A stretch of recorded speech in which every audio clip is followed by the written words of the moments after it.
윤석열 제20대 대통령이 취임식에서 자유를 35번 언급하며 자유민주주의를 기반으로 국민이 주인인 나라로 재건하겠다고 했습니다. 시민 4만 명을 취임식에 초청한 윤 대통령은 주먹 인사를 나누며 연단까지 걸었습니다. 문재인 전 대통령 내외와 박근혜 전 대통령, 김윤옥, 이순자 여사도 취임식에 참석했습니다.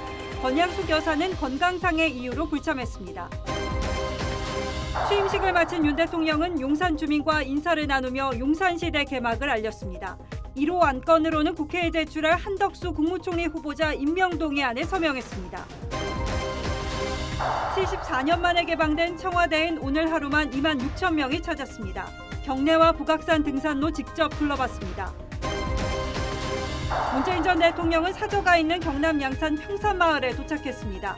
제2회상 새로운 출발이 기대된다고 했습니다. 코스피가 2,600선 밑으로 내려앉았습니다. 환율은 1,300원을 넘봤습니다. 부산 해운대의 한 횟집에서 이른바 먹튀가 발생해 횟집 주인이 범인으로 추정되는 2명의 모습을 공개했습니다. 경찰 수사까지 시작되자 이들은 횟집을 찾아 사과했습니다.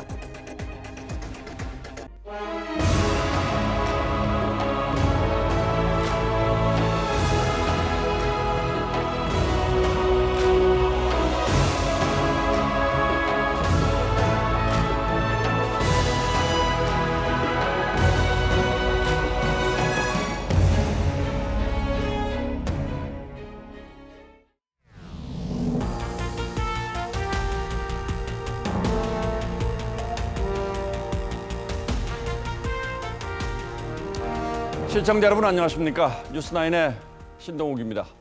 윤석열 대통령이 대한민국 제20대 대통령으로 공식 취임했습니다. 취임식은 9년 만에 국회의사당 야외에서 치러졌습니다. 5월다운 화창한 날씨 속에 4만여 명이 취임식에 참석했고 5년 임기를 시작하는 윤 대통령의 첫날을 함께했습니다.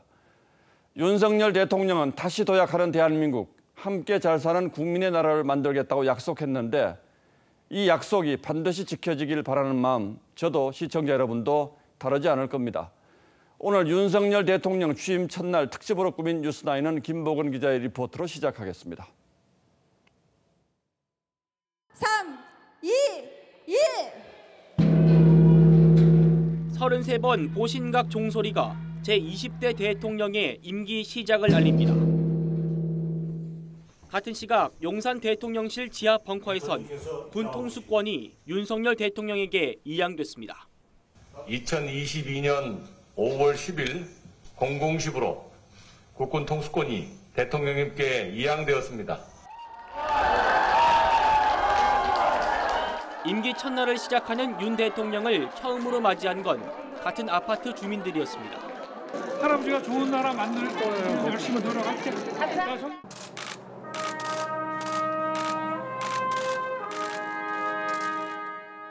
다시 도약하는 대한민국, 함께 잘 사는 국민의 나라를 만들겠다.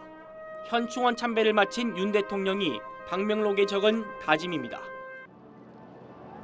2013년 박근혜 전 대통령 취임식 이후 9년 만에 국회 잔디광장에서 열린 취임식엔 4만여 명이 참석했습니다.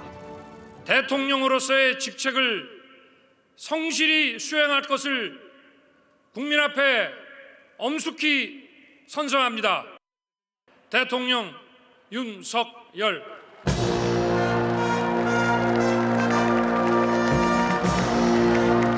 제20대 대통령이자 군 통수권자로 의장대와 군악대를 사열했습니다. 대통령께 대하여 받들어! 청하!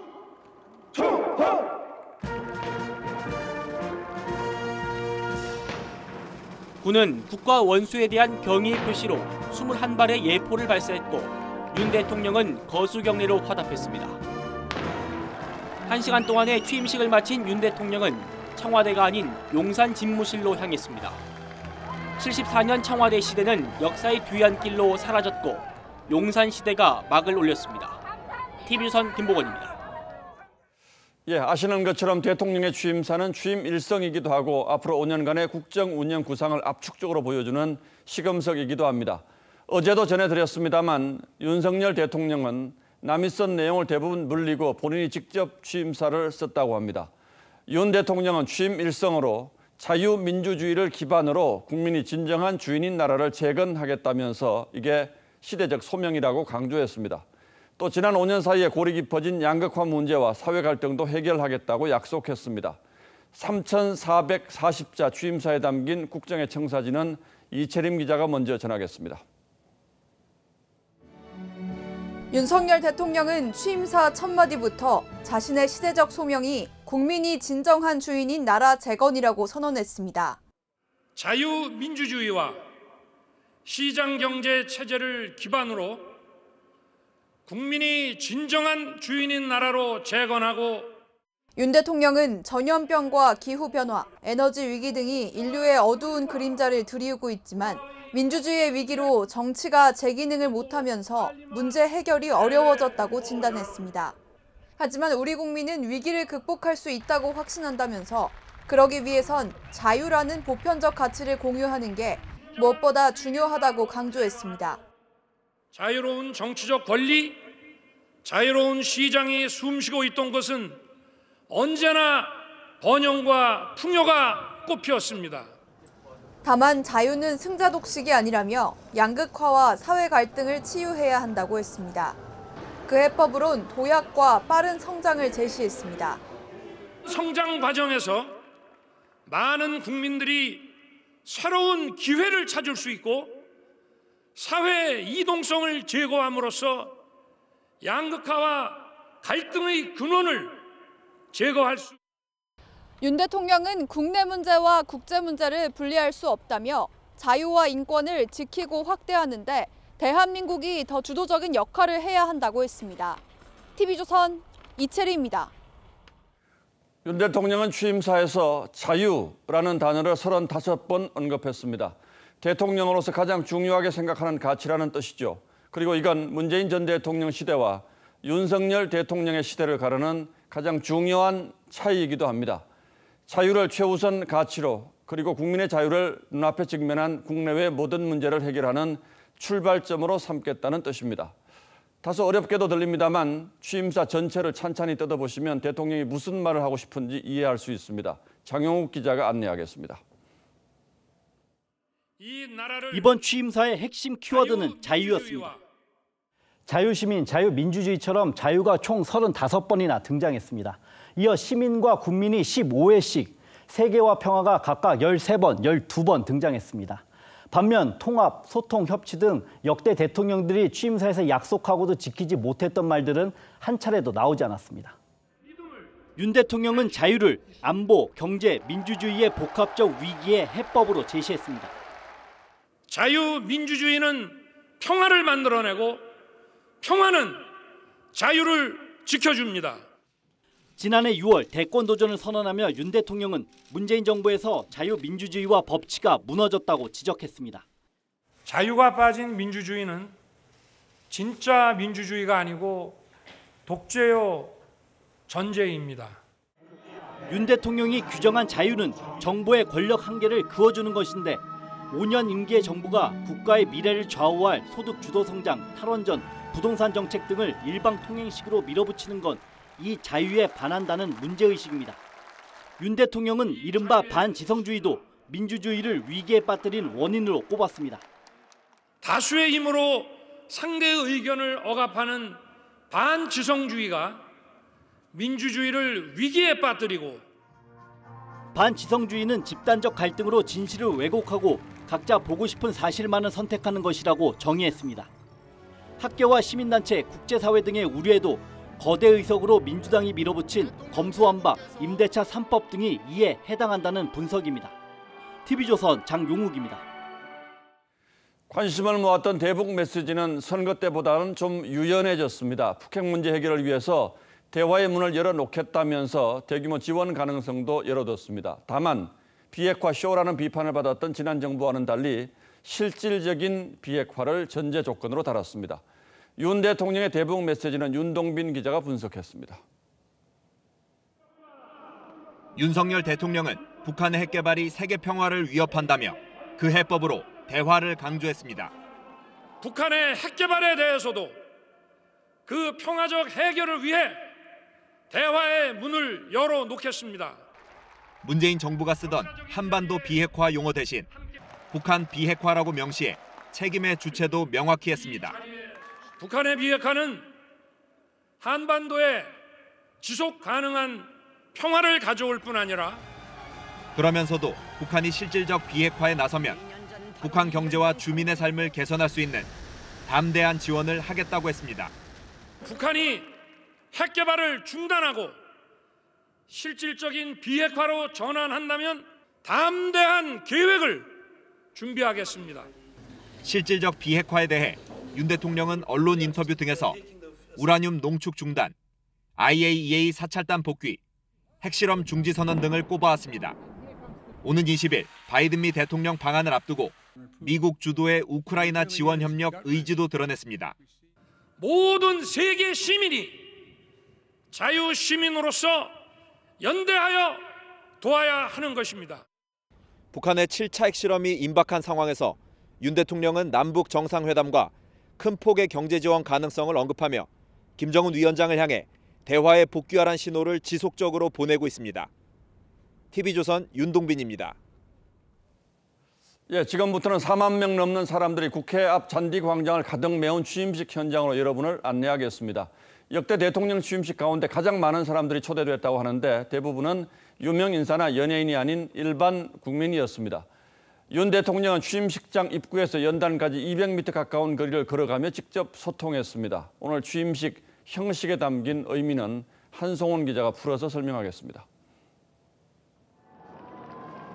오전 11시 국회 경내에 내린 윤석열 대통령 부부. 지역 화합의 의미로 대구와 광주 출신 어린이들로부터 꽃다발을 받습니다. 이후 무대까지 180m 거리를 걸어가며 국민들과 주먹 인사를 했습니다. 취임식 단상에는 드라마 오징어 게임에서 깐부 할아버지 역을 맡았던 오영수 씨 등 국민희망 대표 20명과 함께 올랐습니다. 추첨을 통해 취임식에 온 참석자 중에는 괌에서 어제 도착한 국민도 어제 왔어요. 감회가 무량하고 제주도에서 올라온 해녀도 있었습니다. 대통령 취임식이 있다고 해서 아침에 첫 비행기 타고 올라왔습니다. 휠체어를 타고 온 국민은 기대감을 표했고 앞으로 5년이 기대가 되고 잘했으면 좋겠어. 군산에서 온 젊은이는 통합의 정치를 주문했습니다. 세대 간에 또 남녀 간의 그런 갈등들이 있었던 부분들을 잘 통합해줄 수 있는 그런 대통령으로 기대가 좀 되었습니다. 윤 대통령은 취임식을 마치고 퇴장할 때도 시민들과 일일이 인사를 나눴고 국회 앞 도로에서는 시민들의 환호에 썬루프 위로 깜짝 등장해 5분간 손을 흔들었습니다. TV조선 한송원입니다. 오늘 취임식엔 전직 대통령과 그 가족들도 참석했습니다. 문재인 박근혜 전 대통령이 한자리에서 만난 건 탄핵 이후 처음이었는데 취임식이 끝나고 떠나기 전 악수를 나누기도 했습니다.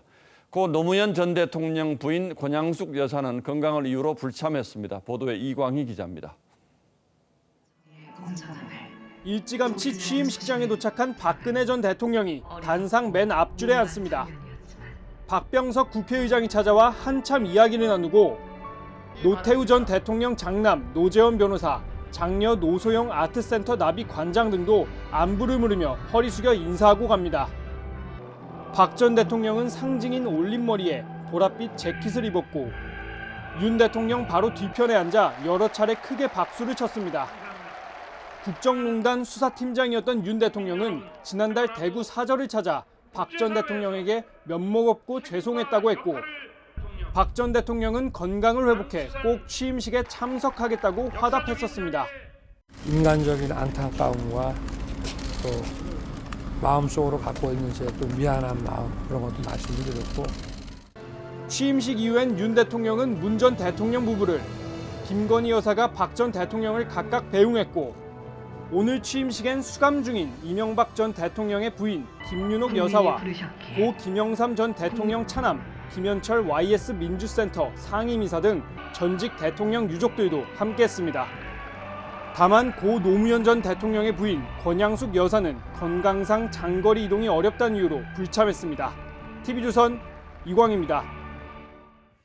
자, 윤석열 대통령의 오늘 마지막 공식 일정인 만찬 행사는 저녁 7시부터 시작됐습니다. 그간 취임식 이후에 만찬은 청와대 영빈관을 이용해 왔지만 집무실을 용산으로 옮기면서 이번에는 신라호텔 영빈관에서 열렸습니다. 현장에 나가 있는 취재기자 연결해서 만찬장 분위기도 알아보겠습니다. 박성재 기자, 행사는 아직 진행 중입니까? 네, 행사는 조금 전 9시쯤 모두 끝이 났습니다. 윤석열 대통령과 김건희 여사 그리고 만찬에 참석했던 국내외 귀빈들 모두 행사가 끝난 직후 자리를 떴고 지금은 경호인력 일부만 남아있는 상태입니다. 만찬은 윤석열 대통령의 세계 인류의 자유와 평화와 번영을 위하여라는 건배사로 시작됐습니다. 만찬 주로는 국산 농산물로 만든 우리 술 6종이 선정됐는데 경기, 충청, 경상, 강원, 전라, 제주 등 전국 산지를 안배했습니다. 만찬장 음식 역시 우리나라 각 지역의 특산물을 기반으로 한 한식이 제공됐습니다. 오늘 만찬 자리에는 세계 각국 외빈은 물론 국회의장, 대법원장 등 5부 요인이 배석했고요. 삼성, SK, 현대차 등 6대 그룹 회장과 6대 경제단체장 등 재계 인사들도 참석했습니다. 만찬이 이곳 신라호텔에서 열린 건 새로 생긴 용산 집무실에 많은 외빈을 한꺼번에 맞을 공간이 마땅치 않았기 때문입니다. 지난 1978년 외빈 맞이를 위해 청와대의 영빈관이 만들어진 뒤 취임식 만찬이 외부 민간 호텔에서 열린 건 이번이 처음입니다. 지금까지 신라호텔에서 TV조선 박성재입니다.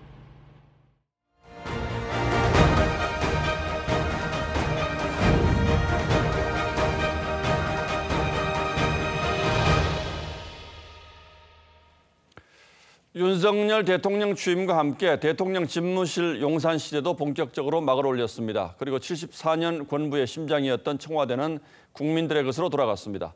윤 대통령은 구 국방부 건물 5층에 마련된 집무실에서 참모들과 늦은 점심을 들었고 대통령으로서의 첫 업무를 시작했습니다. 취재기자 연결합니다.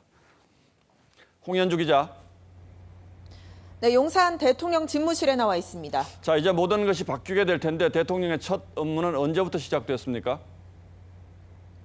네, 윤석열 대통령은 취임식을 마치고 낮 12시 30분쯤 이곳 용산청사에 도착했습니다. 도열해 있던 직원들에게 인사를 건네며 신나게 일해보자고 했습니다. 국민이 다 함께 잘 사는 이 나라를 위해서 우리가 한번 신나게 일해봅시다. 대통령 집무실은 이 건물 5층에 있고 책상 양쪽에 태극기와 봉황기가 나란히 놓여 있습니다. 검찰총장 시절 집무실에 원탁을 놓고 회의를 했던 윤 대통령은 이곳에도 원탁 테이블을 들여놨는데 오늘 참모들과 전복죽으로 늦은 오찬을 하는 데 사용했습니다. 대통령 집무실 바로 앞에는 경호처장실과 비서실장실, 국가안보실장실이 있고 맞은편에는 오수석실이 자리 잡고 있는데요.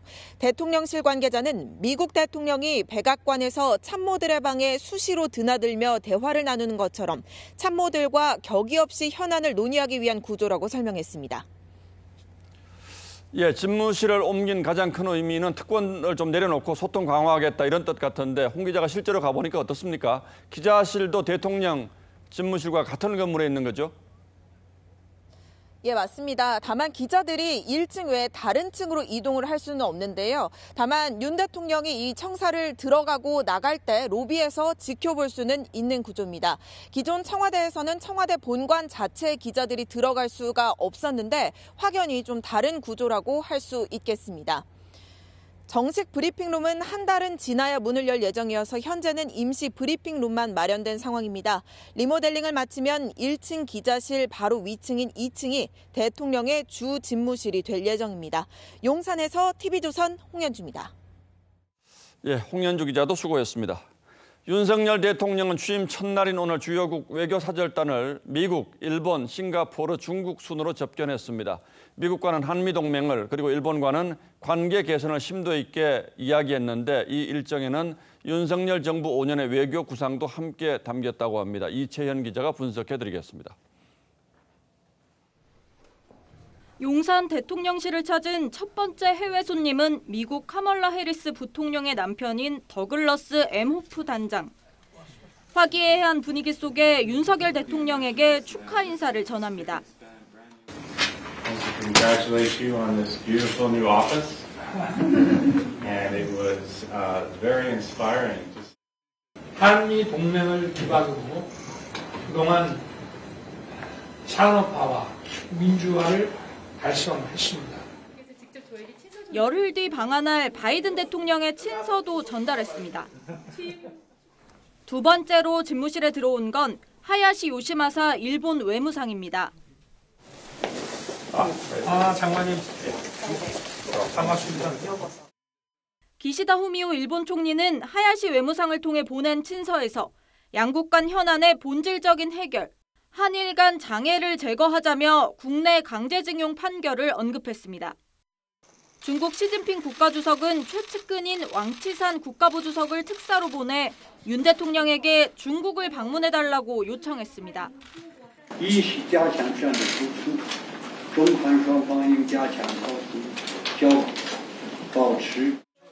윤 대통령은 아랍에미리트 사절단에게는 모하메드 아부다비 왕세자의 방한을 기대한다고 했고 싱가포르 할리마 야콥 대통령과는 정상 환담을 하며 취임 첫날 30분 단위로 숨가쁜 외교 대비전을 치렀습니다. TV조선 이채연입니다. 예, 보신 것처럼 윤석열 대통령의 취임 첫날부터 숨 돌릴 틈 없는 바쁜 일정을 소화했습니다. 하루 동안에만 용산 3번, 국회를 2번 오가며 대통령으로서의 첫날 업무를 봤습니다. 숨가빴던 윤 대통령의 취임 첫날 일정을 고이동 기자가 다시 한번 돌아봤습니다. 오전 9시 50분쯤 서초동 자택을 나선 윤 대통령 부부는 현충원으로 다시 국회로 이후 용산 집무실로 1시간 단위로 일정을 쪼개가며 움직였습니다. 바쁜 일정이지만 용산 집무실로 들어가기 전엔 잠시 지역 주민들과 만나 전입신고를 하며 환담도 했습니다.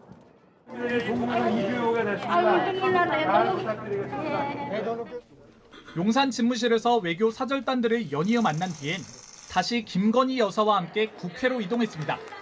오부 요인과 여야 지도부가 참석한 경축연에서 윤 대통령은 오늘은 국민과 민주주의가 승리한 날이라고 강조했습니다.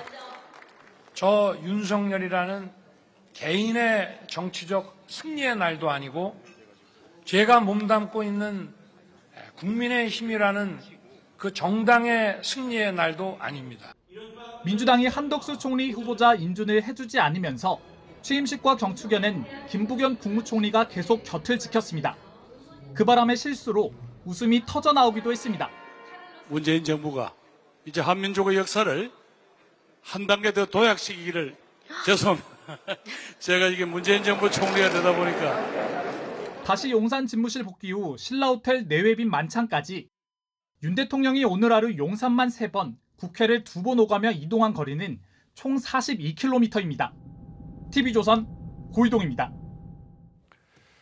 윤석열 대통령은 직무 시작 후 1호 법안으로 한덕수 총리 후보자에 대한 임명 동의안에 결재했습니다. 하지만 아직 총리 인준안 표결을 위한 국회 본회의가 언제 열릴지조차 기약할 수 없는 상황이고 현재로서는 야당이 된 민주당이 임명 동의안을 처리해 줄 가능성도 희박해 보입니다. 장관 자리도 절반 이상이 공석으로 남아 있어서 당장 이틀 뒤 첫 국무회의도 차질이 불가피합니다. 김도영 기자가 취재했습니다.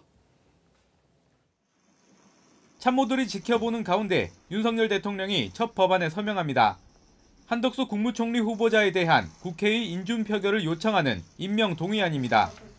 윤 대통령은 이어 인사청문 보고서가 채택된 7개 부처 장관 임명안에도 서명하며 내각 인선을 조속히 마무리 짓겠다는 의지를 보였습니다.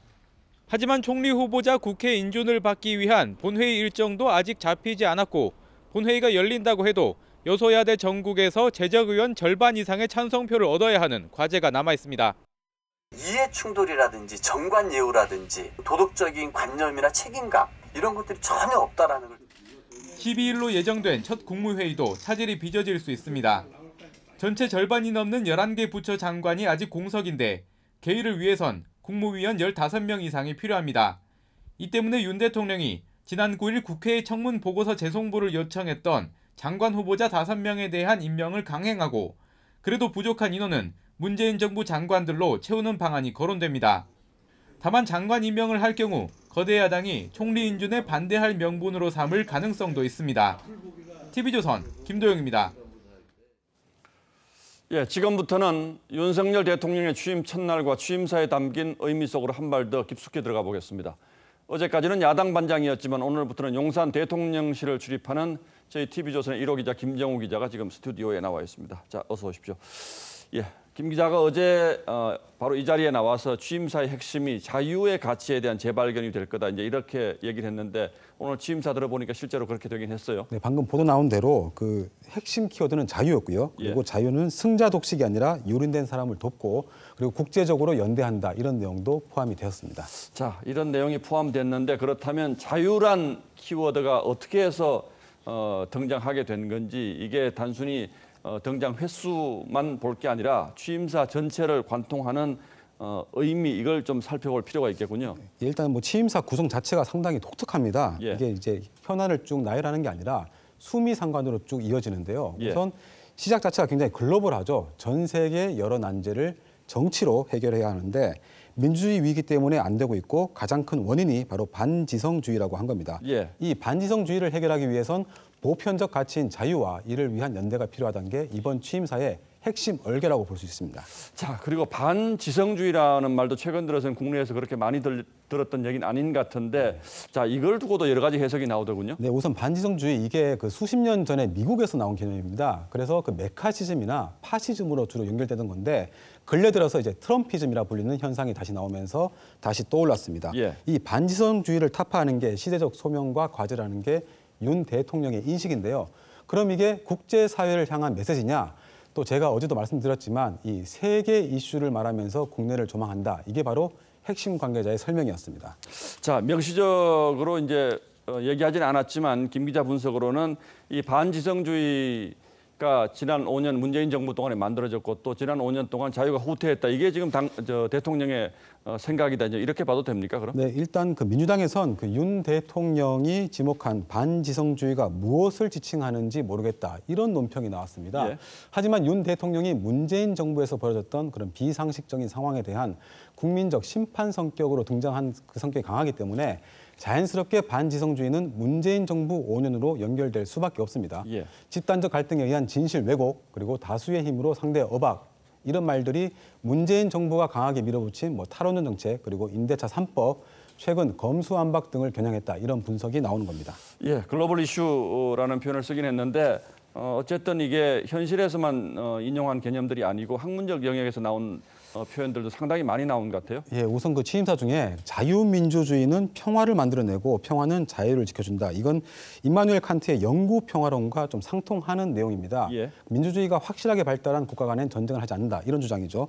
그리고 또 인류 역사상 자유로운 시장이 있는 곳엔 번영과 풍요가 꼽힌다, 이건 이제 윤 대통령의 애독서로 꼽히는 밀턴 프리드만의 선택할 자유에서 영감을 얻은 걸로 보입니다. 예. 그리고 자유가 유린되거나 충족되지 못한 사람은 자유시민이 연대해서 도와야 한다, 이거는 세계 시민주의 개념인데요. 마침 그 김성회 다문화 비서관이 몇 년 전 칼럼에서 칸트를 언급하면서 이를 말한 적이 있습니다.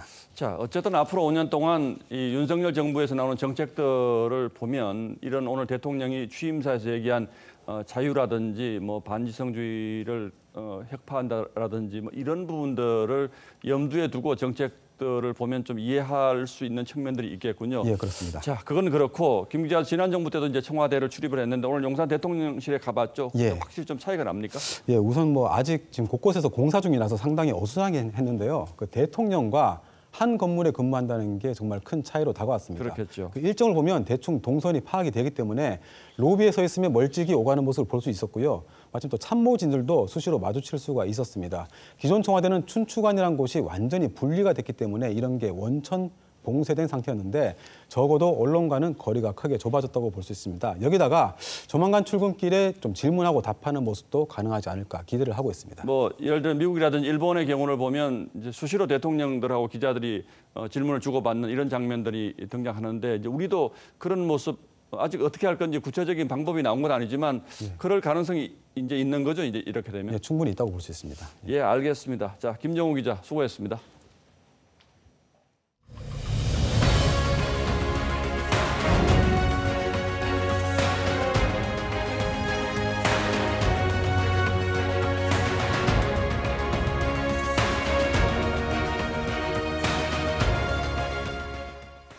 네, 약속대로 청와대는 윤석열 대통령 취임에 맞춰서 전면 개방됐습니다.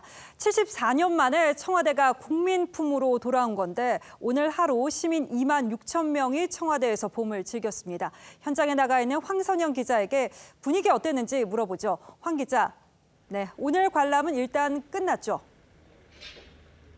네, 저녁 8시를 기점으로 오늘 청와대 개방 첫 행사는 마무리가 됐고요. 내일 오전 7시부터 다시 열릴 예정입니다.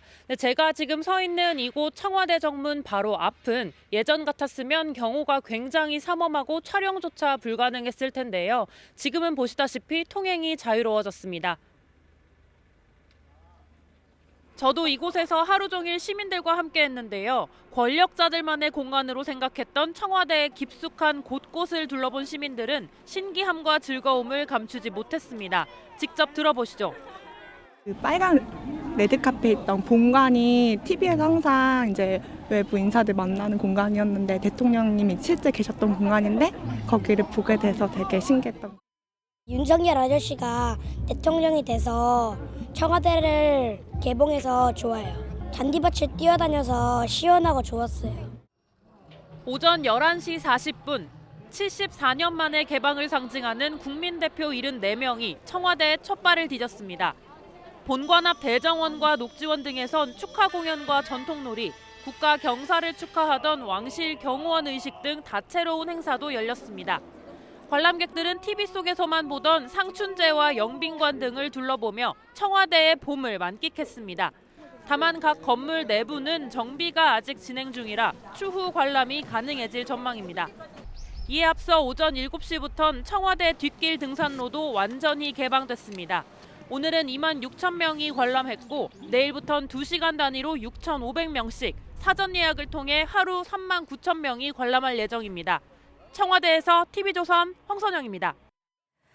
네, 오늘 하루만 2만 6천 명이 돌아본 청와대, 저희도 한번 돌아볼까요? 우선 1시간 남짓 걸리는 3개 코스 중에서 하나를 선택하면 되는데요. 출발하는 문의 위치가 다를 뿐 관람 내용은 같습니다.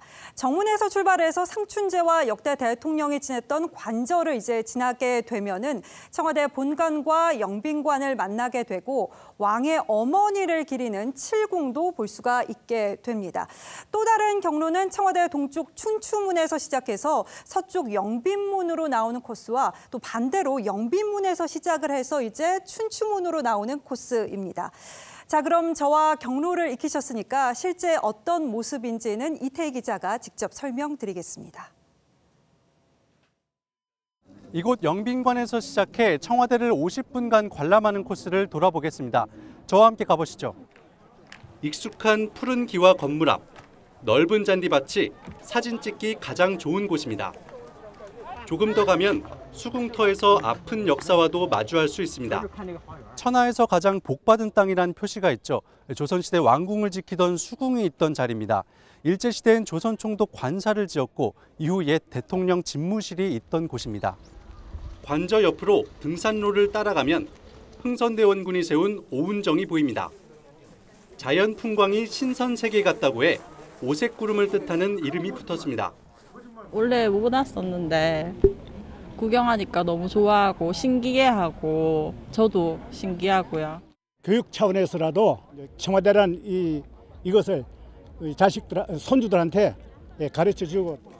그 옆엔 2018년 보물로 지정된 석조열의 좌상이 가부좌를 틀고 있습니다.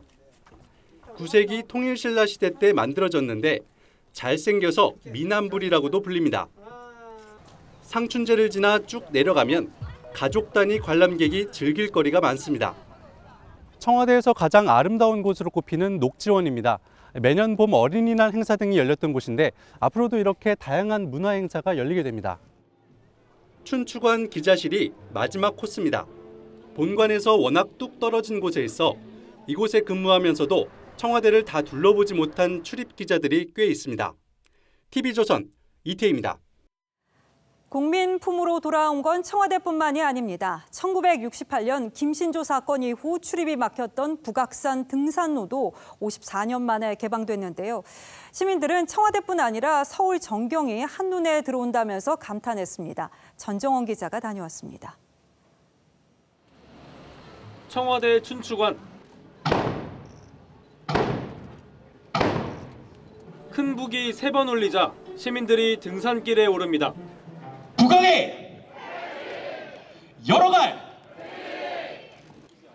청와대 전면 개방과 함께 출입이 일부 통제됐던 북악산 등산로도 시민의 품으로 돌아왔습니다. 1968년 난파공작원들이 청와대 습격을 시도한 일명 김신조 사건 이후 입산이 통제된 지 54년 만입니다. 여기 올라가시면 백악정에서 저희 서울 쪽 보시면 잘 보이고, 대통령 등 청와대 일부 인원만 지나다녔던 등산로를 걷는 시민들은 기쁨을 감추지 못했습니다. 의미가 있잖아요. 여기 이제 개방했는데 한번 가보고 싶다는 거. 그 역사적인 순간에 제가 있다는 게 너무 기쁩니다. 약간 영부인 된 기분으로 좀 걸어보고도 싶고요. 이번 개방전에는 청와대가 보이는 이곳은 출입이 엄격히 통제됐는데요. 이제 모두 개방돼 청와대와 서울 시내를 한눈에 내려다볼 수 있습니다. 지난 54년 동안 단절되었던 청와대하고 백악정 구간, 비로소 북악산을 온전히 국민 품으로 돌려드리는. 정부는 22일까지 등산로 2곳을 우선 개방하고 자연훼손 여부 등을 살펴볼 계획입니다. TV조선 전정원입니다. 그동안 외부 노출을 삼갔던 김건희 여사는 오늘 처음 윤 대통령과 함께 모습을 드러냈습니다. 윤 대통령을 한 발 뒤에서 따르면서 시민에게 고개를 숙이고 감사 인사를 전했는데요. 취임식장에서는 박근혜 전 대통령을 챙기는 모습도 보였습니다. 조용히 윤 대통령을 내조하겠다는 의지로 읽힙니다. 고민성 기자가 보도합니다. 주민들의 환영을 받으며 자택을 나서는 윤석열 대통령 뒤로 김건희 여사가 따릅니다. 윤 대통령이 아이들에게 꽃다발을 받아들자 함께 몸을 낮춰 사진을 찍습니다.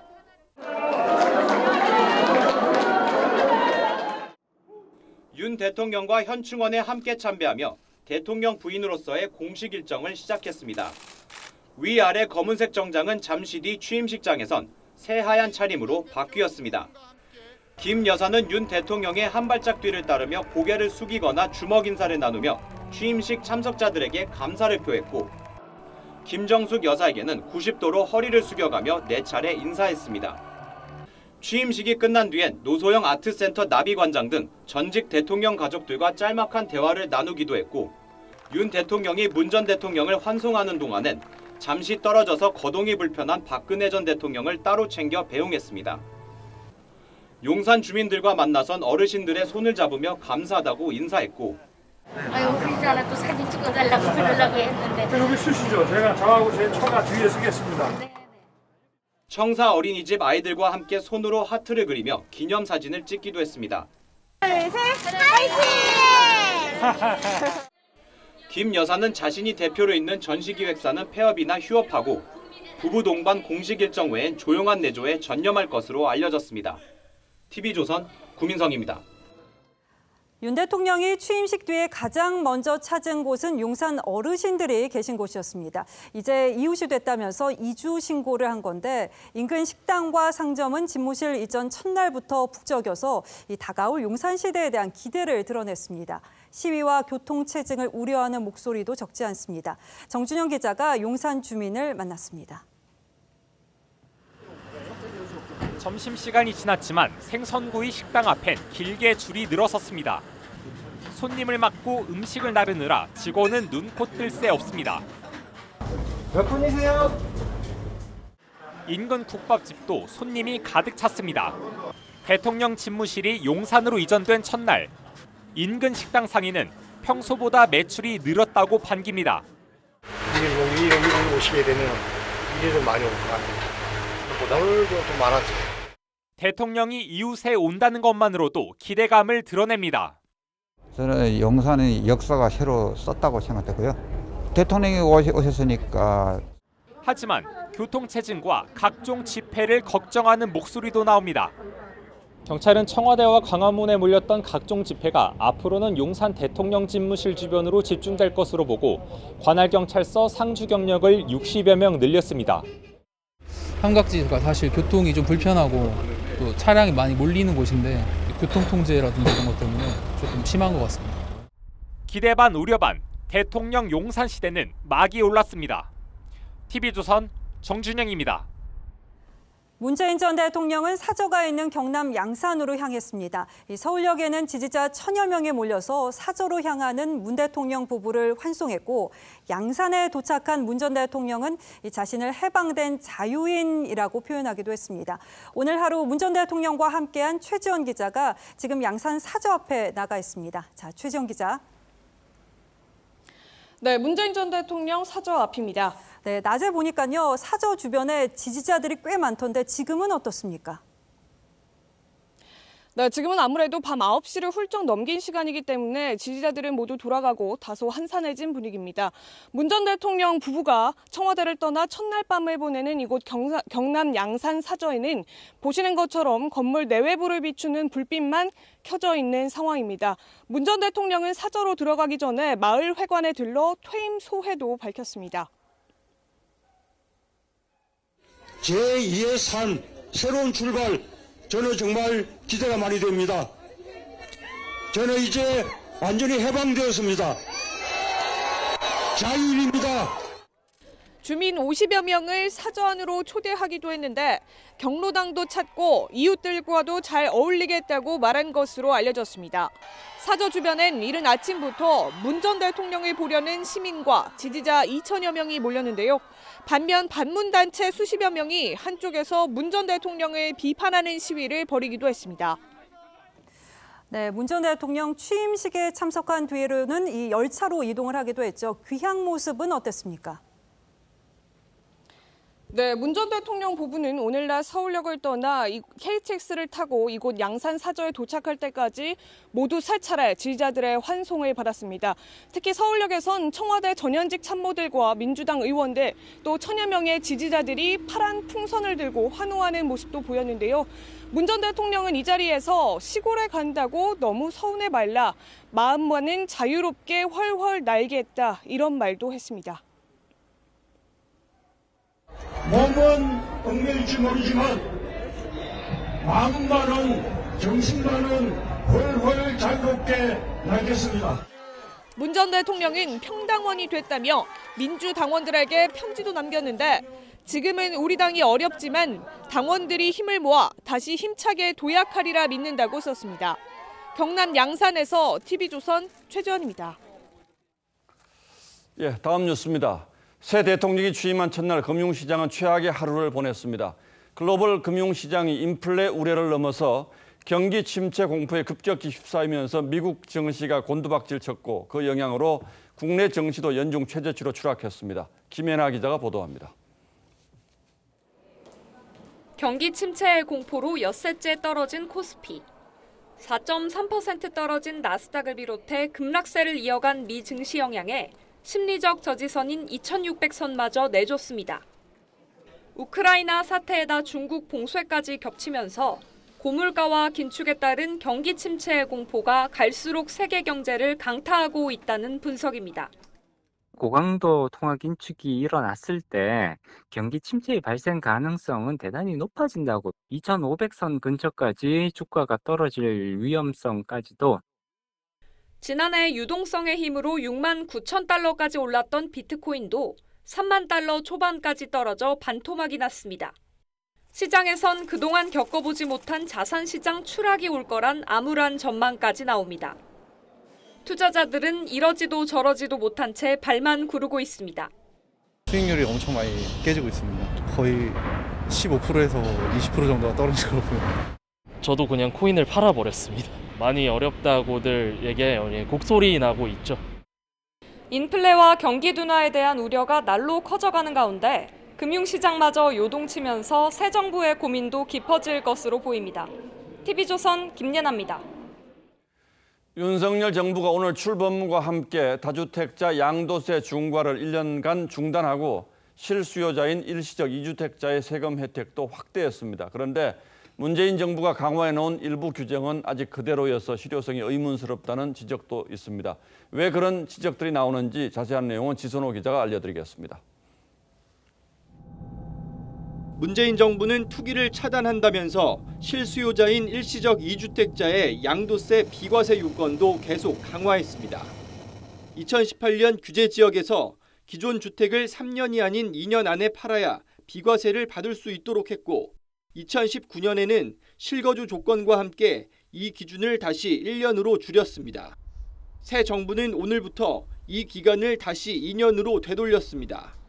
일시적 2주택자는 비조정 지역에선 기존대로 3년, 조정 지역에선 2년 안에 기존 주택을 팔면 양도세 비과세 혜택을 받을 수 있습니다.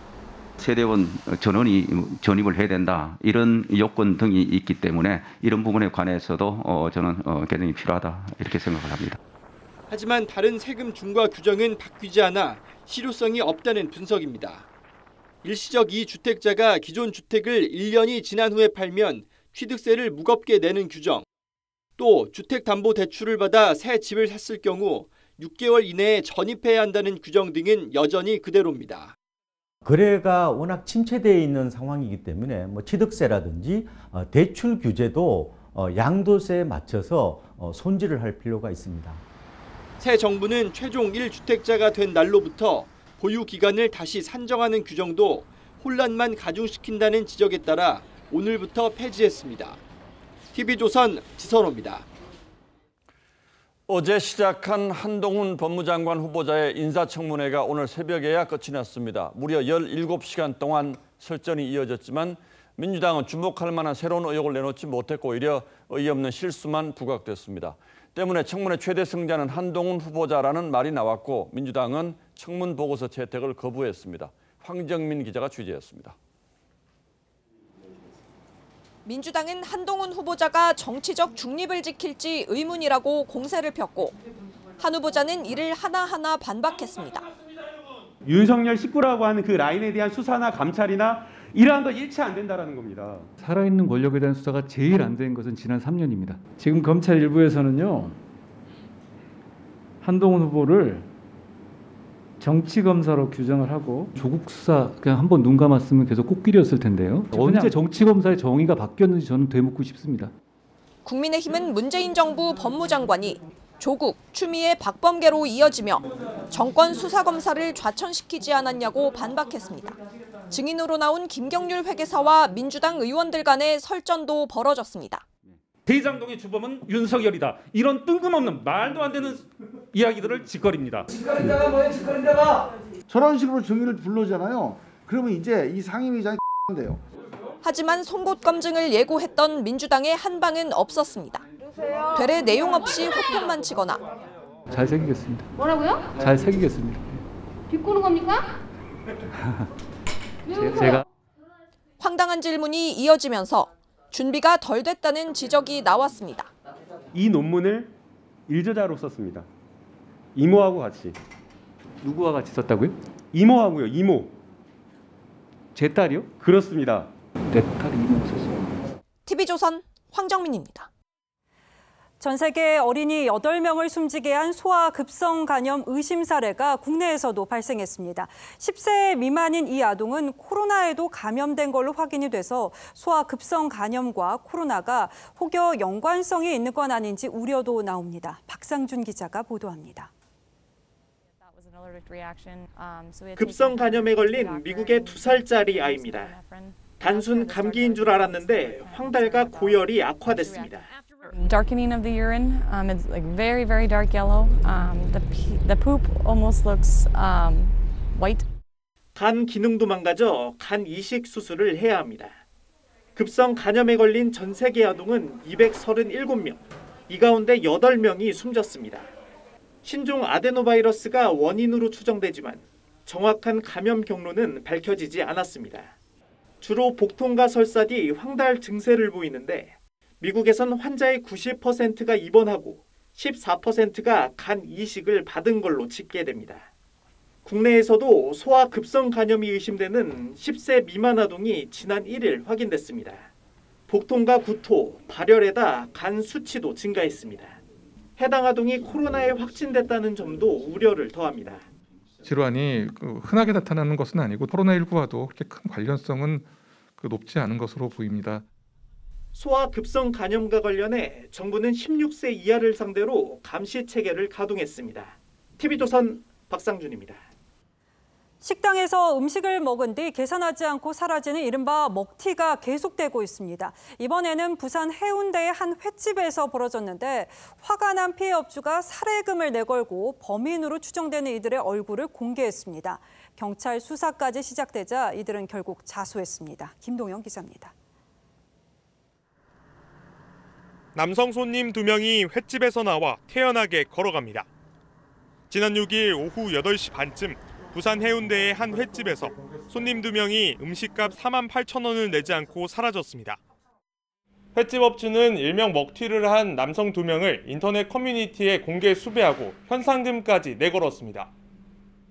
경찰까지 수사에 나서자 사라진 손님 2명이 횟집에 찾아와 사과하면서 사건은 일단락됐습니다.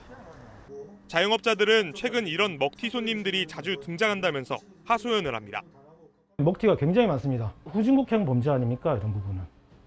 그래서 이거 누군가 끊어줘야 되는데. 앞서 지난달 27일 서울의 한 맥주집에서도 무전 취식을 한 50대 남녀가 술병에 남긴 지문 때문에 덜미를 잡혔습니다. 피해를 당한 자영업자들은 뾰족한 수가 없어 속앓이만 합니다. 방법 없잖아요. 이제 막 시작하려는 입장에서는 굉장히 힘들죠. 무전 취식은 경범죄지만 고의성이 입증되면 처벌이 강한 사기죄가 적용됩니다. 사기가 법정형이 10년 이하의 징역, 3,000만 원 이하의 벌금인데 실제로 무전 취식으로 구속이 되고 반갑지 않은 먹튀 손님이 모처럼 되찾은 자영업자의 일상회복 기대감에 찬물을 끼얹고 있습니다. TV조선 김동영입니다. 필리핀 독재자 마르코스 전 대통령의 아들이 대통령에 당선됐습니다. 부통령에는 철권 통치자 두테르테 현 대통령의 딸이 선출됐습니다. 다수 국민의 선택이지만 일부는 독재 철권 통치가 되살아날까 반발하고 있습니다. 유예림 기자입니다. 시민들이 경찰과 몸싸움을 벌입니다. 필리핀 17대 대통령으로 마르코스가 당선되자 시위에 나섰습니다. A deep sense of outrage over the political system in the Philippines, which has allowed the heir of the dictator Marcos to return to power as president. 대학생들은 수업 거부를 선언했습니다. 마르코스는 2위보다 2배나 많은 58%의 득표율로 압승했는데 독재의 망령이 되살아날까 우려한 겁니다. To all of those who have been with us in this long and sometimes very difficult journey. 아버지 마르코스는 21년간 장기 집권하며 정적 수천 명을 고문하고 살해했습니다. The proclamation of martial law is not a military takeover. 어머니 이멜다는 보석과 명품으로 국고를 탕진했습니다. 마르코스 일가는 1986년 시민혁명으로 쫓겨났지만 36년 만에 대통령궁에 복귀했습니다. 부통령에는 사라 두테르테 다바오 시장이 당선됐습니다. 무자비한 사형 집행과 인권 침해로 악명 높은 두테르테 현 대통령의 딸입니다. 외신들은 독재 정권을 경험해보지 않은 젊은 층이 독재자의 아들과 딸을 지지했다고 분석했습니다. TV조선 유혜림입니다.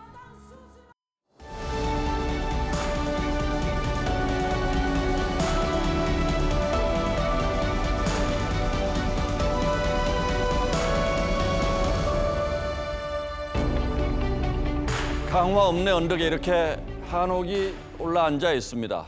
소설 때문에 걸린 편행만 아니면 영락 없는 고택입니다. 1900년에 지은 성공회 강화 성당이죠. 절처럼 내건 범종엔 연꽃 대신 십자가를 새겼고 예배당은 팔각지붕 기와집입니다. 기둥마다 법당처럼 매단 한자 주려는 성경 말씀이죠. 석가래에 그린 태극과 십자가까지. 성공회의 비아메디아 정신이 빛납니다. 대결과 배척이 아니라 공존과 조화를 추구하는 중용의 길입니다. 예배당 중앙에 세례대 중생 지천이 있습니다. 거듭나는 셈이라는 뜻이죠. 몸 가다듬고 마음 씻어 악을 멀리하고 선을 행하라는 8글자를 새겼습니다. 세례는 새삼, 새 출발을 상징합니다. 처음이란 늘 설레고 힘차고 순수합니다. 시인이 세수하듯 먹은 첫 마음을 노래했습니다. 여행을 떠나는 날 차표를 끊던 가슴뛰임이 식지 않는다면 이 사람은 늘 새마음이기에 바다로 향하는 냇물처럼 날마다 새로우며 깊어지며 넓어진다. 자유는 보편적 가치입니다. 자유는 결코 승자 독식이 아닙니다. 윤석열 대통령의 취임사는 담백했습니다. 나라 안팎에 닥친 위기를 자유라는 가치로 극복하자고 했습니다. 현란한 수사, 언어의 유희보다는 직설적이고 건조한 어휘로 군더더기 없이 국정 철학과 비전을 말했습니다. 타고난 성품과 지나온 내력이 그렇겠지만 앞에 놓인 역경이 그만큼 엄중하다는 절박함도 배어 있습니다. 경제, 안보, 외교, 나라 안팎 사방팔방으로 어느 하나 쉬운 과제가 없어서 그야말로 퍼펙트 스톰 한복판에 선 형국입니다. 그 폭풍우를 뚫고 나아가려면 무엇보다 화합과 통합, 협치에서 길을 찾아야 할 겁니다. 미국의 초대 대통령 워싱턴이 말했습니다. 대통령이 되는 건 사형대로 가는 죄수의 기분과 같다고.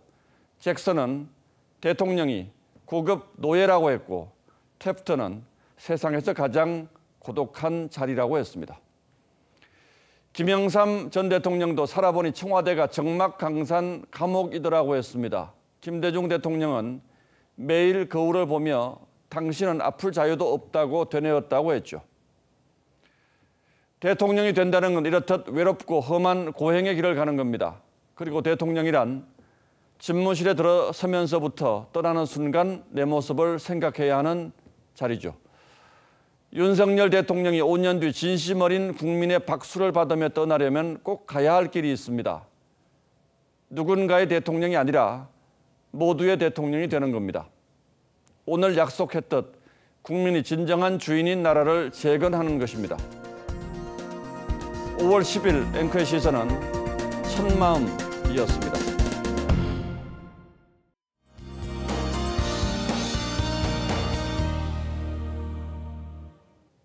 내일은 오늘보다 하늘 표정이 흐려지겠습니다. 종일 구름이 가득하겠는데요.